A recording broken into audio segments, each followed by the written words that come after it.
In this video, we will take a look at how to create a site.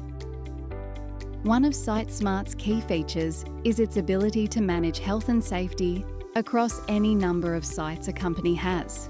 Sites can be permanent locations such as offices, farms, houses, or facilities, or they can be temporary, such as events or residential, commercial, or civil construction projects. To create a new site for your company, click Company Sites on the nav menu, then click Create Site. If your company has no site created for it yet, click Start Afresh to enter all the information required. Handy tip: once you have created at least one site, you can simply duplicate an existing one and tweak it as needed. It will save you time on future site or project setup. Click Next. Choose the site type. In our example, we are creating an office site. Click Next. You can either click the general area in the map or type in your site's location and fill in the details. And then click Next. Type in the site information required.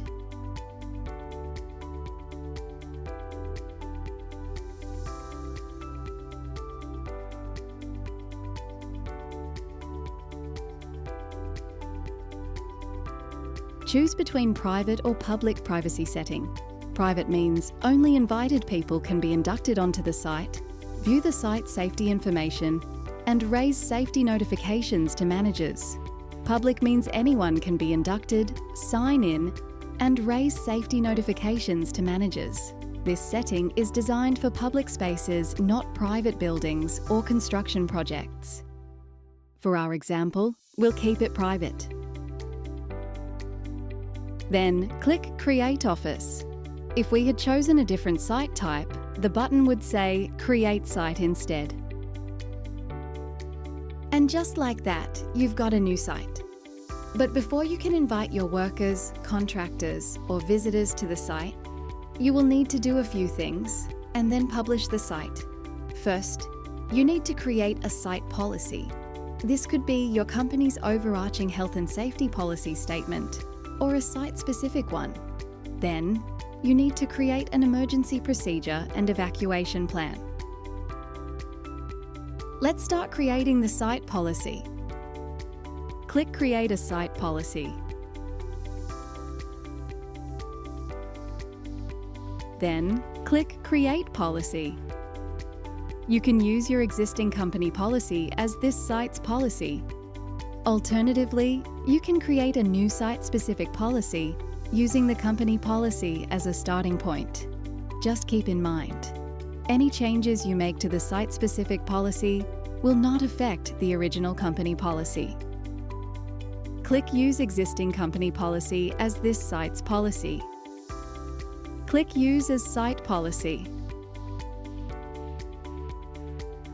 You've now created a site policy, and you're one step closer to completing your site setup. Let's keep going. The next thing to do is to create a site-specific emergency plan. This is important because no two sites are the same, and how you respond to the hazards and risks on one site might be slightly different from another. A general emergency plan is a written set of instructions that outlines what workers and others on site should do in an emergency. Sometimes the emergency will require you to evacuate the site, like during a fire or an earthquake. In other situations, you may need to isolate the site instead.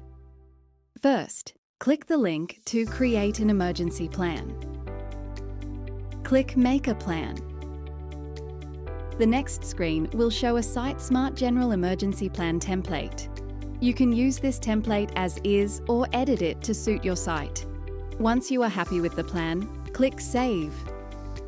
Fill in the rest of the information required for this site. Click Add Contact to add other emergency contacts to the list. You can do it from here. And then choose the type of contact from the list. Complete the information required. And then click Save. Alternatively, you can scroll down and click Add Contact for each pre-written contact type. You can also include the location of relevant emergency resources. For example, you might say the AED is at reception, or that the emergency meeting point is in the car park. The site is ready to be published, although there are other settings you still need to complete. Add your site-specific hazards. You can pull these from your master hazard and risk register, or create new hazards that are specific to the site. If you are working on a large site, you can map out the identified hazards on your site. You won't have to do this alone. Contact us and we will help you out. Now you can add workers, induct them, and get them to sign in to the site. There are more tutorial videos on how to use SiteSmart, so be sure to check them out. But that's all for now. Till next time.